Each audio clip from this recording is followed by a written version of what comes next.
गडिंग्लज ग्रामदैवत श्री काळभैरव यात्रेच्या पार्श्वभूमीवर पालखी मार्ग दुरुस्तीची मागणी।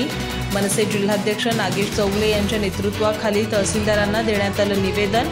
वयोवृद्ध मानकरी आणि भक्तांच्या सुरक्षिततेसाठी तातडीनं उपाययोजना करण्याचं आवाहन। गडिंग्लज इथं दरवर्षीप्रमाणे यंदाही 13 फेब्रुवारी 2025 रोजी श्री काळभैरव यात्रा मोठ्या भक्तिभावाने साजरी केली जाणार आहे।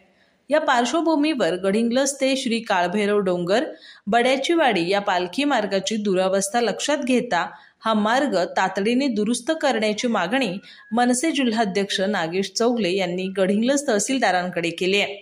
दरवर्षी या पालखी सोहळ्यात मोठ्या संख्येनं भाविक सहभागी होतात। वयोवृद्ध मानकरी, हकदार आणि भक्तगण अनवाणी पायाने हा मार्ग पार करतात। मात्र मार्ग नादुरुस्त असल्यानं त्यांच्या पायांना इजा होण्याचा धोका आहे। त्यामुळे यात्रेपूर्वी हा मार्ग दुरुस्त करून भक्तांची गैरसोय टाळावी असं निवेदन तहसीलदारांना सादर करण्यात आलंय। यात्रेसाठी अनेक भाविक मोठ्या श्रद्धेनं पायी पालखी सोहळ्यात सहभागी होतात, त्यामुळे त्यांच्या सुरक्षिततेच्या दृष्टीने प्रशासनाने तत्काळ उपाययोजना करावी, अन्यथा या ठिकाणी भाविकांना अडथळ्यांचा सामना करावा लागू शकतो असं आवाहन करण्यात आलंय।